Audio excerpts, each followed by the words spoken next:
El tema del segundo encuentro panamericano será el arbitraje comercial nacional e internacional.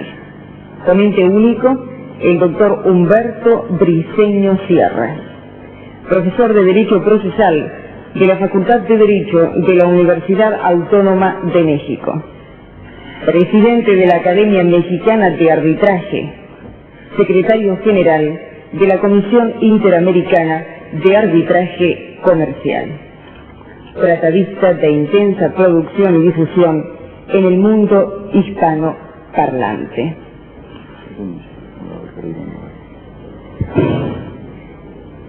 Damos comienzo a la sesión especial de homenaje a nuestra fiesta patria, que recuerda la instalación de nuestro primer gobierno criollo, un 25 de mayo de 1810.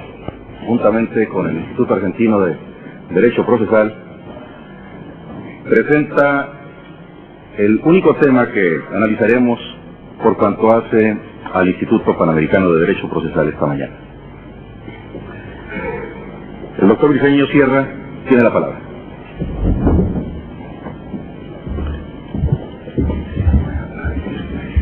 Gracias, señor presidente. Creo que no fue casual que viniéramos a Argentina en el mes de mayo, en el mes de la patria, pero sí creo que es destacadamente un honor que el Instituto Panamericano hoy sesione y rinda, precisamente al cumplirse el 173º aniversario de la Revolución de Mayo, estos comentarios sobre una materia que yo pienso en lo personal que no es neutra a los problemas del país ni de todos los países del área iberoamericana, porque el arbitraje, si algo tiene, es que se vincula directa, intensa, inmediatamente con los conflictos económicos y jurídicos. Yo quisiera comenzar a la manera, por ejemplo, de la Suprema Corte de Justicia de los Estados Unidos mexicanos, que primero da la resolución y después manda lo que ya se llama engrosar el fallo, porque me parece que podemos presentar ya las conclusiones. ¿Por qué el arbitraje? A diferencia del proceso público, el arbitraje tiene la característica, la peculiaridad, por ser tan flexible, tan elástico, de llevar a cabo lo que no hace un juez. El arbitraje puede establecer una negociación directa que en estos momentos en que, por ejemplo, el control de cambios, que por ejemplo la devaluación o la inflación, hacen que entre importadores y exportadores se presente el grave problema del incumplimiento sin voluntad de las partes. El arbitraje, el árbitro, sirve fundamentalmente para eso, para proponer fórmulas, y qué mejor que sentados a una mesa, en mangas de camisa, con buena voluntad, se presenten distintas alternativas, y no solamente por las partes, sino hasta por el propio árbitro, para poder llegar a solucionar ese problema concreto. Entonces, señores, la primera conclusión que yo presentaría es: el arbitraje hoy está llamado a resolver los problemas económicos del comercio internacional con mayor eficacia que cualquier otro tipo de procedimiento que pudiéramos imaginar. En segundo lugar, yo presentaría como conclusión, para que el arbitraje sea posible, sobre todo en el campo internacional, es menester que los países firmen esos convenios que ya existen, no estamos inventando ninguno, que permiten el reconocimiento de la cláusula y el reconocimiento del laudo, y que ordena la ejecución de la resolución que se dicte en el extranjero o en materia de comercio internacional, porque estos convenios son el apoyo judicial para que el arbitraje sea exactamente eso, efectivo. Otra conclusión más que se me ocurre, entre las varias que después podrían salir, estriba en la creación de centros de arbitraje. Aquí, en Argentina, falta un centro de arbitraje. El centro de arbitraje es absolutamente una organización privada. Ya sé que tienen ustedes en Argentina la Bolsa de Comercio, y tan antigua que allá por el año de 1933 se le encomendó, junto con la American Arbitration, que presentaran un proyecto de sistema continental para que el arbitraje pudiera ser practicado en todos los países de América. La resolución número 41, tomada en Montevideo en 1934 por la Unión de Estados Americanos, antecedente de la OEA, cabalmente vino a establecer lo que en siglas se le conoce como la FIAC, Comisión Interamericana de Arbitraje Comercial.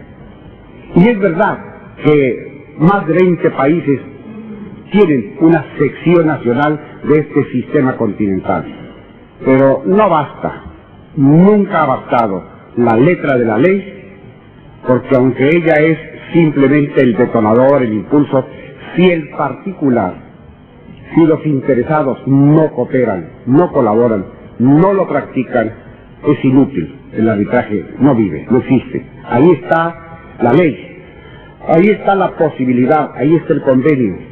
Pero aun cuando se diga fulano de tal es presidente de la sección de X país, si a la hora en que se presenta un problema, un conflicto jurídico, ni sé quién es ese señor, ni conozco su domicilio, y si voy y toco a la puerta, a lo mejor me dicen que el señor no está, que salió, y si lo encuentro, que no sabe, que no tiene con qué auxiliarme, que no conoce la última convención, que no tiene dónde recibirme, dónde alojarme, para que yo pueda, entre el actor, el demandado y el árbitro, llevar a cabo el arbitraje.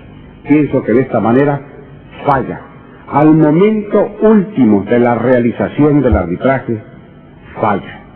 Por eso es necesario el centro, porque el centro es un local, una mesa, un escritorio, una máquina de escribir, una secretaria, un teléfono y alguien que sepa del arbitraje. No va a ser árbitro, pero que pueda darme noticias, que me pueda encaminar, que me pueda decir lo que tengo que hacer para que aquella cláusula compromisoria inscrita en un contrato pueda convertirse en un arbitraje. Eso es lo que se necesita. Y yo diría que estas conclusiones debieran ser aprobadas para presentarse a los respectivos gobiernos en el caso de que no haya, o bien la firma, la suscripción del convenio internacional, o bien el centro. Sí hay centros. De norte a sur tenemos un centro en Canadá, tenemos un centro en México, tenemos un centro en Brasil, tenemos un centro en Uruguay, tenemos un centro en Chile. Se está por formar un centro en Panamá, otro centro en Colombia. Pero repito, no vayamos a hacer otra vez lo que se hizo con la Comisión Interamericana, que se formaron secciones nacionales casi individuales. Y en algún país existe el presidente de la sección X de ese país y nada más. Y luego ni a él se le encuentra. Y luego ni está al tanto. Luego ni conoce. A lo mejor ni conoce. La comisión estuvo a punto de desaparecer allá por el año de 1966-65 porque no actuaba.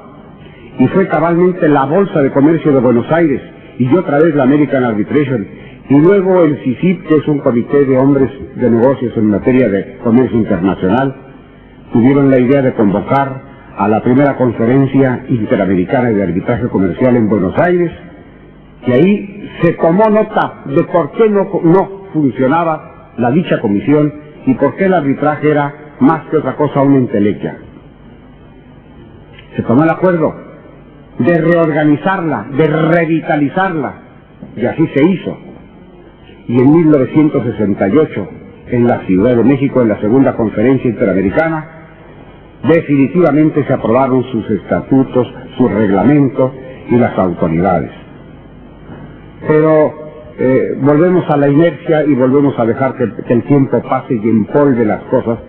Y como uno es el tema de nombrar y dar honores a las personas y otro el de ponerlas a trabajar, lo primero funcionó muy bien, lo segundo está en crisis. Por eso es que yo pienso en el centro de arbitraje, ya no en un sistema, meramente sistema, sino una realidad, un local, una persona, sillas, una mesa, un escritorio, una secretaria que me escriba, un teléfono, si es posible, y ya es mucho pedir, pero si es posible, un telex. Esto es lo que podríamos calificar de conclusiones. Ahora, tratemos de justificarlas. No voy a hablarles a ustedes de qué es el arbitraje, porque todos lo conocen y muchos lo han practicado. Alguna vez alguien ha tenido un arbitraje, ha salido de un arbitraje, ha recomendado un arbitraje, ha asesorado a una parte. Eso lo sabemos. Lo que acontece es que el arbitraje, aunque es totalmente de índole privada, si no tiene el apoyo legislativo, la base, el piso, entonces el arbitraje tampoco actúa ni opera. Países muy adelantados, países muy civilizados, Francia, durante años, por años, estuvo desconociendo la calidad de sentencia de laudo, estuvo desconociendo el carácter coercitivo de la cláusula compromisoria. Fue el comercio internacional el que presionó para que allá por 1920 comenzara a dársele este valor ejecutivo, este valor coercitivo más que ejecutivo, coercitivo a la cláusula compromisoria, porque venía en el comercio internacional. Y es notable advertir cómo el comercio internacional finalmente es el que nos viene a dar todo lo que necesita el arbitraje para que se convierta en realidad. Porque la presión de los hechos, la presión de la realidad es de tal manera fuerte que cuando se llega al momento en que o se resuelve por arbitraje o no se resuelve, así, o se resuelve o no se resuelve, y entonces resulta que queda esto en manos de las partes, lo que se le ha llamado la autodefensa. Y esto en materia de comercio internacional es sumamente peligroso porque viene la represalia, viene el boicot, y entonces las empresas incumplidas o que no quieren ir al arbitraje resultan dañadas y a veces expulsadas de un mercado específico, un mercado cualquiera. Hablemos del mercado de materias primas o hablemos de un mercado de manufacturas, etcétera. Porque los particulares, ante la indolencia o el olvido o la indiferencia nada más de los gobiernos, los particulares toman la justicia en su propia mano y ellos buscan la manera de resolver el problema. Y ya hemos visto que esto sí, efectivamente acontece. En el campo del comercio internacional sí sucede que si los tribunales, si los gobiernos no apoyan este tipo de resoluciones pacíficas como es el arbitraje, entonces tendrán que advertir que sus nacionales son presionados en el mercado mundial. Alguna vez algún árbitro de la Cámara Internacional de Comercio con sede en el país decía: a la Cámara no le importa, ni a los que van a la Cámara, que los gobiernos reconozcan o no el laudo. Ese es problema interno. Lo que nos importa es que los laudos se respeten. Y como el comerciante no opera, el comerciante del comercio exterior no opera dentro del país, ya sabremos cómo ejecutar, cuándo ejecutar, en qué país, pero eso sí, se va a cumplir con el laudo. Y la Cámara ha tomado prestigio porque se respeta y porque la parte tiene que respetarlo en vista de que vive en el comercio internacional y que si una vez no cumple puede ser excluida, y esto le perjudica más que un embargo y una ejecución que pueden ser no ruinosas para su patrimonio, y lo otro sí. Ahora bien, el arbitraje ha tenido necesidad de evolucionar en el interior. Tiene que evolucionar. Francia ha evolucionado, últimamente ha cambiado sus leyes. Inglaterra ha evolucionado, ha cambiado las leyes. Algunos países tienen problema porque tienen una estructura federal como la tiene Argentina, como la tiene Canadá, como la tiene México. Pero en estos convenios internacionales se busca solucionar ese problema de lo que se le llama la cláusula federal. Y esto significa que cada país en su régimen interno procurará que los convenios internacionales de internacional privado sean acomodados a las necesidades de su propio régimen o sistema jurídico, y ya verá cada país cómo aplica, qué tipo de legislación interna expide, porque si el convenio tiene que vivir, es necesario el apoyo de los estados o de las provincias de estas federaciones.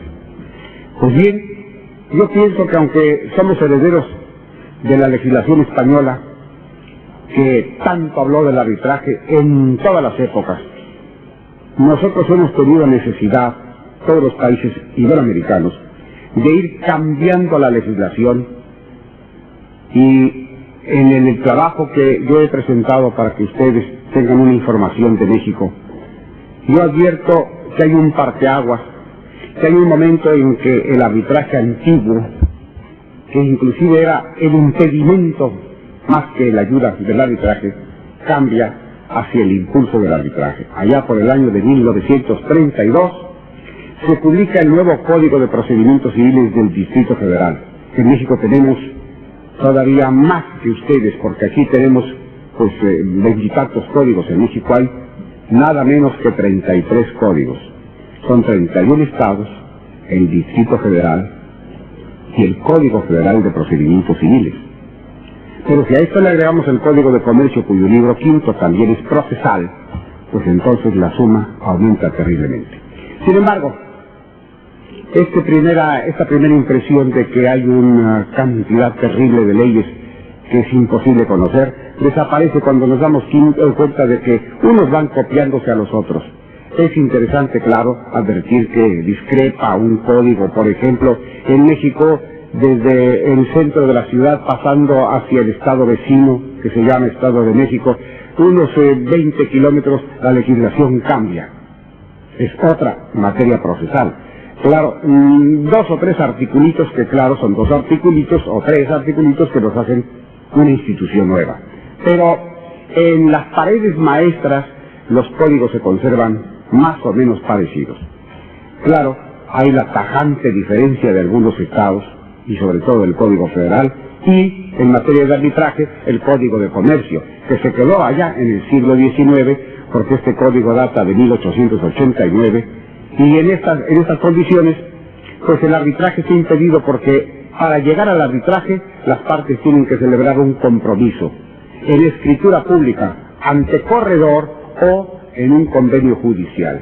Y yo me pregunto, y ustedes lo saben mejor, cuando las partes están en ese que se llama litigio, estado de intransigencia, se caracteriza porque la parte no quiere transigir, porque si quisiera transigir no habría el litigio.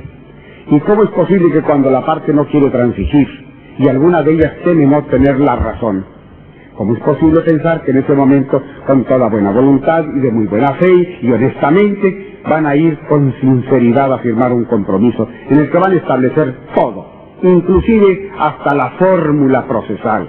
Vamos a tener una demanda, tantos días para la contestación, réplica sí o no, dúplica sí o no, y vamos a tener estos medios de prueba, y no es posible que cuando las partes están enfrentadas, chocando, vayan a tener la serenidad, la calma, la buena voluntad de ir a firmar un compromiso.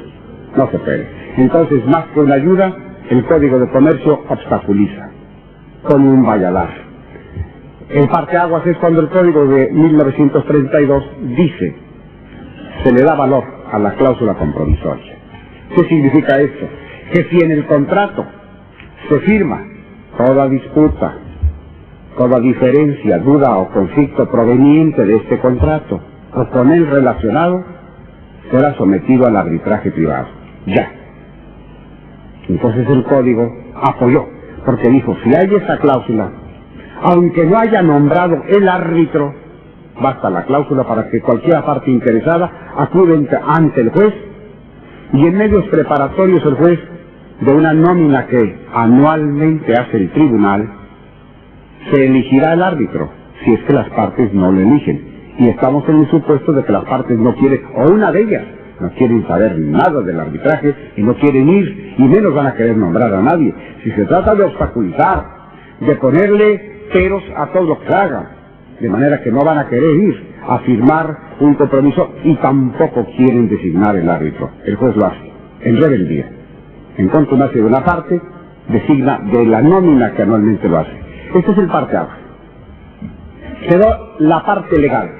Pero yo repito, no es suficiente la ley. La ley es el piso. Podemos caminar sobre ella, apoyarnos en ella. Qué bueno que en 1932 cambió. Pero el arbitraje no se impulsa, no es como abrir una llave y que corre el agua, no. El arbitraje tiene que venir poco a poco, lentamente, desde 1932 a 1983, 51 años después, todavía estamos pensando en el arbitraje y en cómo impulsarlo. Claro, los momentos de crisis siempre, en este sentido, lamentablemente ayudan al crecimiento de las instituciones porque son de solución. Y ahora en este año, el año pasado, este año, los arbitrajes se multiplican, pero es por la crisis, no es por la ley. Es porque las partes, los comerciantes y los industriales dentro del país, y los exportadores y los importadores, los inversionistas y los que contratan transferencias de tecnología, los transportistas y los comisionistas y los representantes y las agencias tienen problemas. Y porque no hay el cumplimiento cabal del contrato en virtud de que la crisis impide o pagar en dólares porque no los hay, o bien porque el precio se ha disparado en vista de la inflación, es todo esto se llega necesariamente al arbitraje, pero repito, es por la crisis misma. En 1932 entonces se reforma el código y luego vienen legislaciones distintas en el campo administrativo, como por ejemplo la ley de derechos de autor, como en el campo de la ley de la propiedad horizontal, aquí se le llama, allá se le llama ley de la propiedad en condominio, que prevén alguna fórmula de arbitraje, como la ley de protección al consumidor, y en el otro campo, o como por ejemplo también en materia de seguros y materia bancaria, porque aunque la banca está expropiada, ahora tiene de todas maneras un sistema nacional de la banca, de las instituciones de crédito, y la Comisión Nacional Bancaria y de Seguros ahora está autorizada para conocer de arbitrajes en materia bancaria, no solamente de seguros. Y por lo mismo proliferó, se han multiplicado las leyes. ¿A qué se debe esto? Se debe a que el arbitraje, que se le puede llamar, y así se le ha conocido, ad hoc, arbitraje caso por caso, pues también está carente del apoyo porque solamente los que tienen muy buena fe, muy buena voluntad y se quieren comportar con su razón, van a este tipo de arbitraje. El otro tipo de arbitraje yo le he llamado oficial, porque el de la Comisión Nacional de Seguros, el de la Procuraduría del Consumidor, el de la de Derechos de Autor, todos estos, ahí está el órgano, está de una manera descentralizada a veces es la administración pública como la Secretaría de Educación. Y entonces, oficialmente, la autoridad, que es autoridad para otros efectos, se convierte en árbitro y sujeto privado para dirimir estos conflictos.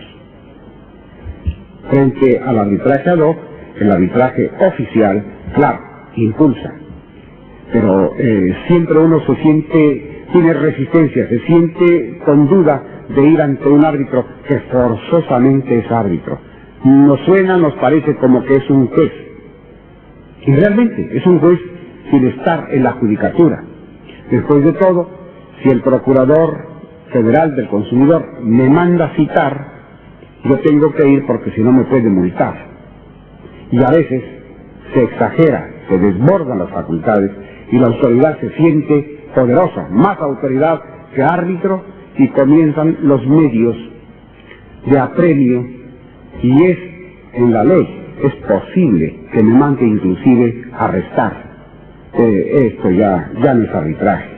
Este tipo de arbitraje oficial, claro, a mí me interesa porque sirve para ir habituando a la gente. Se va uno acostumbrando al arbitraje, como que piensa uno que no nada más los tribunales pueden resolver los problemas y que los tribunales con sus grandes rezagos ya no son suficientes. Pero si estamos hablando en materia penal y me dicen a mí que el Ministerio Público, como sucede en México, que el Ministerio Público, el Ministerio Fiscal, como ustedes le llaman, que el Ministerio Público me llama, me cita Y lo hace con el propósito de conciliarme porque hay uno de esos llamados delitos privados, accidentes de tránsito, daño en propiedad ajena, calumnia, difamación, etc. Me llama a lo que se le llama procedimiento conciliatorio, y ahí todavía no hay nada penal, es una invitación para que nos arreglemos las dos partes. Aún así, yo voy con todo el temor de ser detenido, y ese arbitraje no acaba de convencerme, porque naturalmente ir a la delegación del Ministerio Público y entra uno y ahí está la policía al lado, como que no está uno tranquilo y como que no está uno seguro de que aquello se va a arreglar pacíficamente. Claro, es conciliación, sí, pero la conciliación con la fuerza pública que me está escuchando y que me está, pues no vigilando, pero por lo menos está dispuesta a que cualquier desacato sea materia de que me consignen y me detengan y me priven de la libertad, como que no es el arbitraje al que estamos acostumbrados o que tenemos en mente. Entonces llega el tercer momento, el momento del arbitraje institucional. ¿Qué es este? Yo he dicho en materia procesal, y ahora el arbitraje me permite confirmarlo, y tomo la palabra confirmación tal como siempre le he tomado, como sustitutivo de eso de medio de prueba, porque para mí la prueba es exactamente lo científico, lo técnico, y no es todo medio de llevar a cabo la confirmación de lo que yo afirmo. Pues lo que me ha confirmado cabalmente, que en materia procesal se puede llevar a cabo un proceso por audiencia, siempre y cuando, que claro, que resulte una revolución, que resulte algo diferente, que acabe con estas cuestiones del proceso que tantos problemas doctrinarios, teóricos, nos ponen. No dudo de que sean muy difíciles, pero como que me da la impresión como que los hemos hecho difíciles, como que nos pasamos el tiempo discutiendo del emplazamiento, de la citación, de las formas de los plazos, de los incidentes y de las impugnaciones, cuando que podemos pensar en el proceso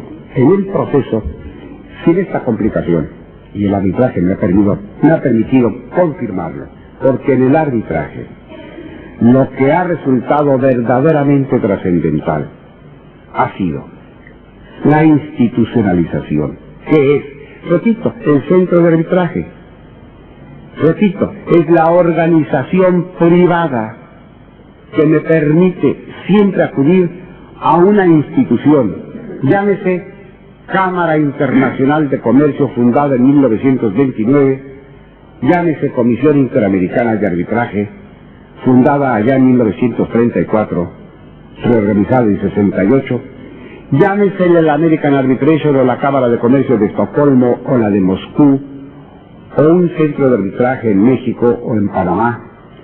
Pero yo sé que estos organismos tienen, primero, una sede, segundo, un estatuto, que tienen algo que les organiza y permanentemente les establece. Tercero, es muy probable que tengan un reglamento, porque como yo soy lego, no sé nada absolutamente de derecho, me dedico a exportar y a importar.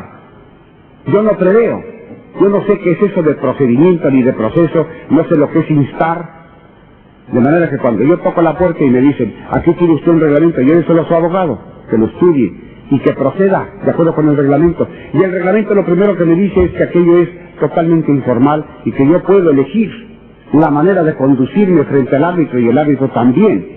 Entonces ya tengo yo algo que es supletorio. Yo no he pensado al contratar la compraventa de una maquinaria o la instalación de una fábrica o la construcción de un edificio. Yo no he pensado en el arbitraje, lo menos que pienso. Porque si las personas privadas, cuando tuvieran negocios, estuvieran pensando en el conflicto, no había negocio. No había negocio. Entonces llego, me entregan toda la documentación en ese centro y me dicen inclusive, en el caso de que usted no haya pensado cómo llevar a cabo el arbitraje, lea este reglamento. Esto ya es arbitraje institucional. Aquí no me imponen nada. No es ni, vamos a decir, tan vago, tan aleatorio, tan en el aire como el arbitraje ad hoc. Tampoco es tan severo, tan forzado como el arbitraje oficial. Este sí es un arbitraje en el que primeramente está mi voluntad. Si yo quiero y la otra parte quiere, podemos hacer el arbitraje, el procedimiento, de una manera o de otra. Podemos escoger. Nos vamos a dar un plazo de 20 días para contestar, o de 5 o de horas. Depende de nuestro problema y depende de la manera como nos llevemos. Porque también en el arbitraje resulta que la parte como que suaviza su carácter. Como que al momento de sentarse y no entrar a una sala que es muy formal, muy solemne, sino que entrar a una oficina en la que hay un escritorio y que a lo mejor efectivamente está sentado un señor con toda llaneza, con toda tranquilidad, y le invita a uno una taza de café, como que se acabó ya aquella fórmula, aquel formalismo del proceso. Y como que comienza uno a pensar, bueno, está bien, entonces mire, como yo tengo para decirle a usted y demostrarle y confirmarle que efectivamente le cumplí cuando yo le dije que le entregaba la mercancía en el puerto tal, el día tal, sí llegó. Lo que pasa es que no pudo desembarcar, pero ese es problema del transportista. Yo tengo este documento y aquel otro y el Telex. Cuando se está platicando de esta manera en el arbitraje, se adelanta, terriblemente se adelanta todo el proceso. Y se está llevando, además con el respeto, que ayer se mencionaba, con el respeto mínimo indispensable. No es necesario ser absolutamente formal en el sentido de que hable usted, espérenme tantito, voy a exponer toda la demanda, puede inclusive interrumpirse, y pueden conversar entre sí las partes, y el árbitro.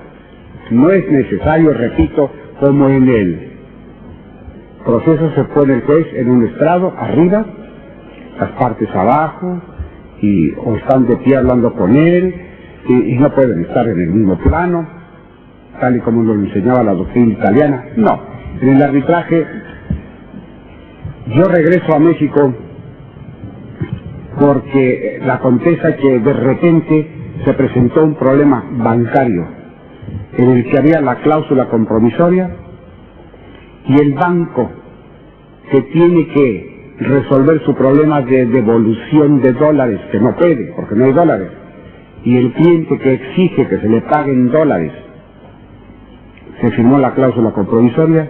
Yo regreso a México, no para ser árbitro, sino para instalar el tribunal. ¿Y por qué me esperan? Porque quieren en una comida, en un almuerzo, quieren que conversemos de este arbitraje. Las dos partes y el árbitro que yo propuse, que es el director de la Facultad de Derecho de la Universidad Autónoma de México.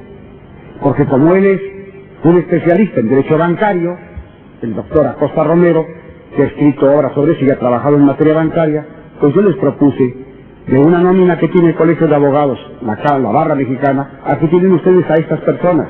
Les propongo, o fulano que es miembro del consejo, o perengano que fue el director y también es mercantilista, o el actual.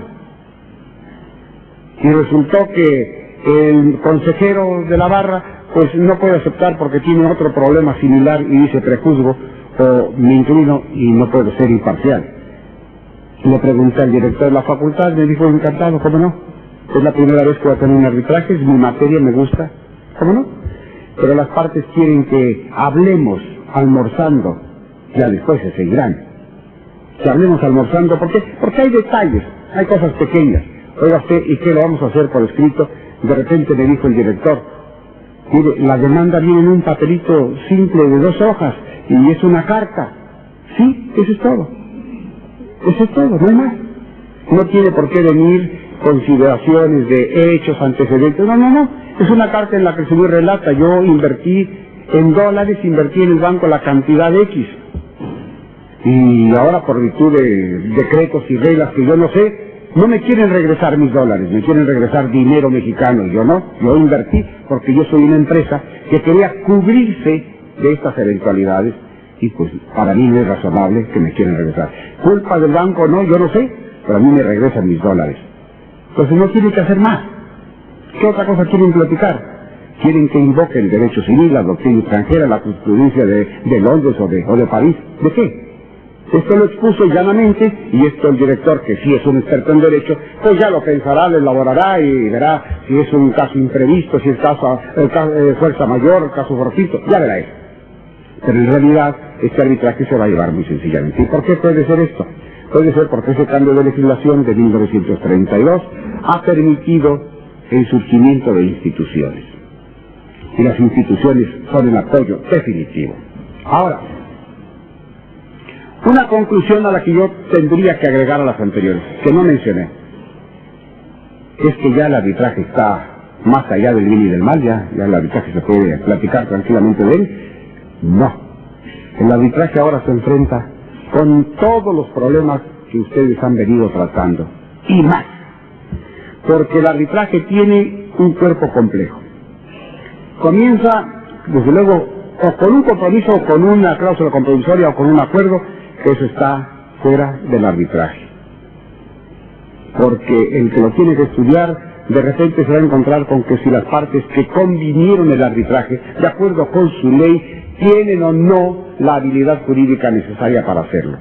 Si la materia del arbitraje es susceptible del arbitraje o no. Y esto pues nos lleva al derecho internacional privado, porque estamos hablando del comercio internacional.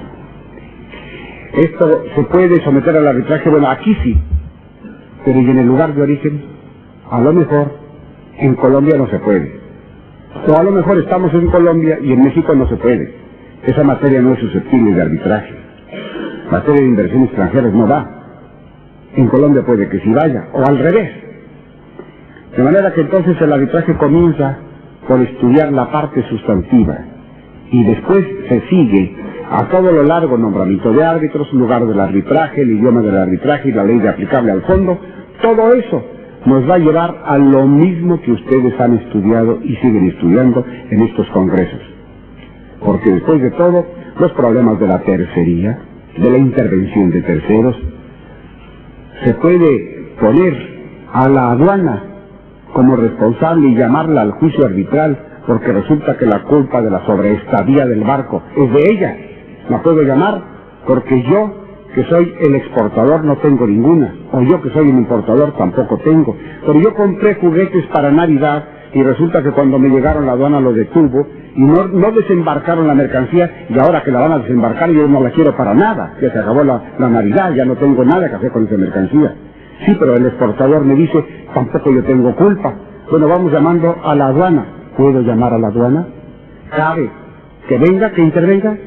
Estos son problemas ya no solamente de derecho internacional privado, sino problemas de derecho procesal. Y yo he dicho que ahora que se está estudiando el arbitraje internacional, hace falta los procesalistas. Ustedes no han estado, no han querido estar en las discusiones del arbitraje. ¿Qué pasa? Que el arbitraje ahora se ha desenvuelto en el campo internacional a través de convenios. Todos sabemos que la Convención en materia de derecho internacional privado nacen acá, nacen en el Cono Sur.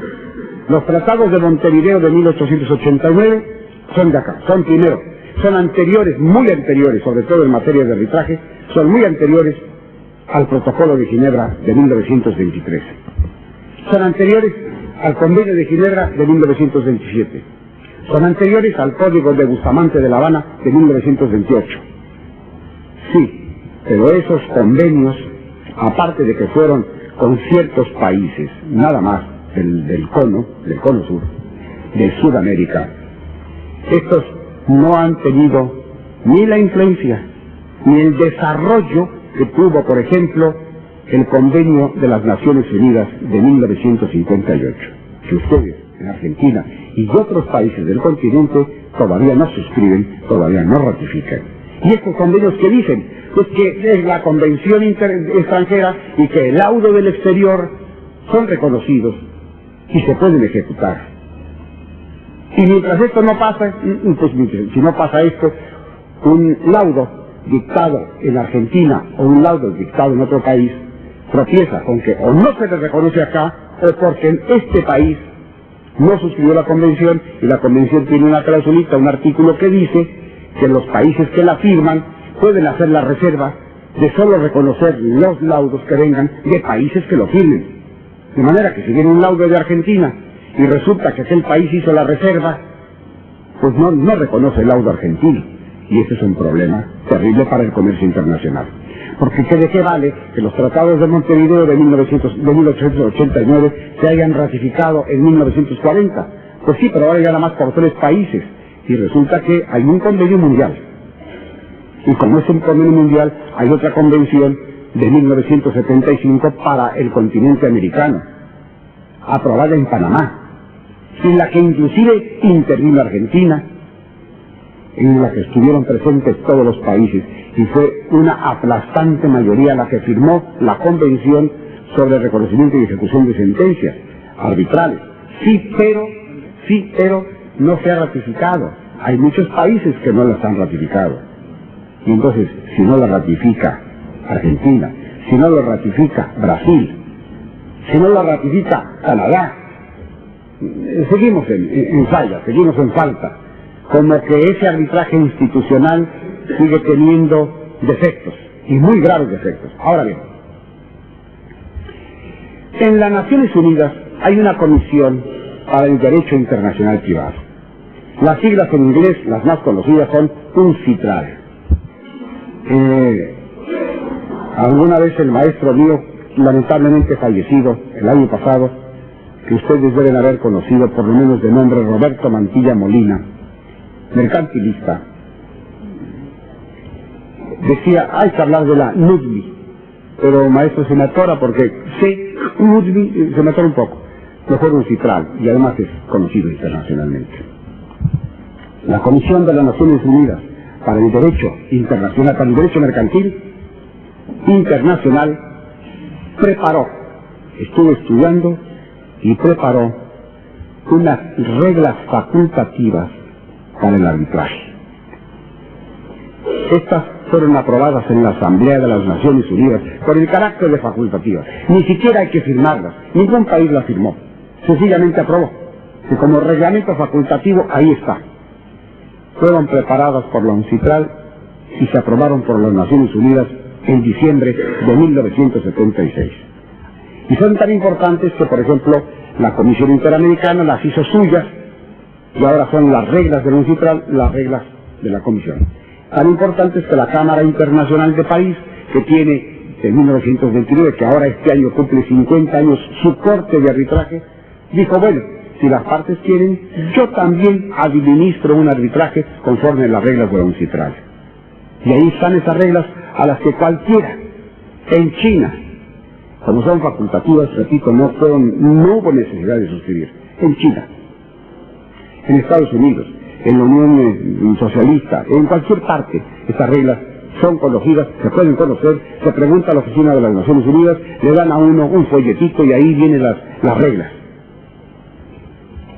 Pero la propia Comisión tiene ahora en preparación, está estudiando, y por eso mi conclusión de que ustedes deben intervenir, está estudiando una ley uniforme. Ahora sí se habla de ley uniforme. Ya se celebró la UNCITRAL en su comité especial, el comité especial de las Naciones Unidas, tiene 2 sesiones anuales.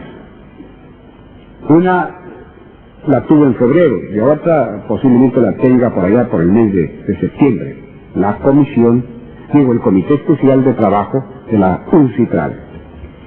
Y su Secretaría General preparó un modelo, preparó diversos artículos para que puedan ser analizados uno por uno y se les pueda acomodar. Esto es muy importante porque fíjense ustedes que cuando todos los países del mundo, los que tienen un régimen socialista, comunista, capitalista, los que hablan el idioma inglés o el francés o el chino o el alemán o el ruso, con sus diferentes regímenes jurídicos, cada uno con su tipo y su modelo, se ponen de acuerdo, llegan a ponerse de acuerdo en algo que es materia típicamente procesal.